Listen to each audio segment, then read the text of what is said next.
आखिर क्यों हवाई सफर के समय ऑन करना पड़ता है एयरप्लेन मोड? कैसे करता है काम? जब आप फ्लाइट में जाते हैं तो आपको फ्लाइट मोड ऑन करना पड़ता है, लेकिन क्या आप इसका कारण जानते हैं?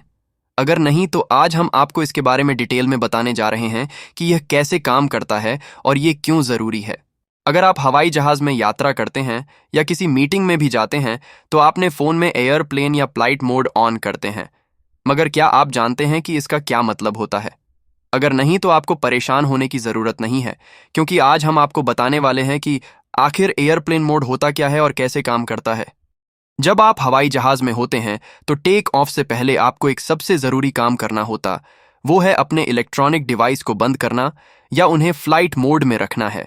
इसमें इलेक्ट्रॉनिक उपकरणों जैसे टैबलेट, फोन और लैपटॉप आदि शामिल होते हैं। ऐसा क्यों होता है, ये जानने से पहले आइए जानते हैं कि एयरप्लेन मोड होता क्या है। जब आप अपने फोन के स्क्रीन के टॉप को नीचे की तरफ स्क्रॉल करते हैं तो आपको कुछ सेटिंग के ऑप्शन मिलते हैं। इसमें आपको फ्लाइट मोड भी मिलता है। ये आपके फोन, लैपटॉप या टैबलेट में नेटवर्क सेटिंग्स के माध्यम से भी एक्सेस किया जा सकता है। बस हवाई जहाज के आइकन पर टैप करें और फ्लाइट मोड को सक्रिय करें।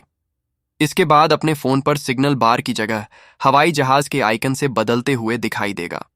जब आप फ्लाइट मोड चालू करते हैं तो आपका डिवाइस सेल्यूलर सिग्नल ट्रांसमिट करना बंद कर देता है।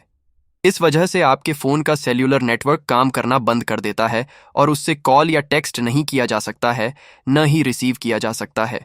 मोड आमतौर पर आपके वाईफाई को भी बंद कर देता है। हालांकि अगर आपके पास वाईफाई नेटवर्क तक एक्सेस है तो आप वाईफाई को वापस चालू कर सकते हैं और हवाई जहाज मोड में होने पर भी अपने डिवाइस पर इंटरनेट का उपयोग जारी रख सकते हैं। फ्लाइट के दौरान क्यों ऑन होता है एयरप्लेन मोड? जब हम फ्लाइट में बैठते हैं तो आपके इलेक्ट्रॉनिक डिवाइस में फ्लाइट मोड ऑन करते हैं। ऐसा करना इसलिए जरूरी है क्योंकि इन डिवाइस से निकलने वाले सिग्नल एक विमान के कम्युनिकेशन सिस्टम को गड़बड़ कर सकते हैं।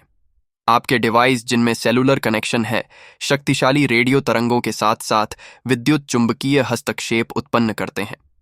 ये एक विमान के संकेतों को बाधित कर सकते हैं और पायलट के लिए किसी ग्राउंड सपोर्ट स्टाफ या हवाई यातायात नियंत्रण से जुड़ने में मुश्किलें पैदा कर सकते हैं।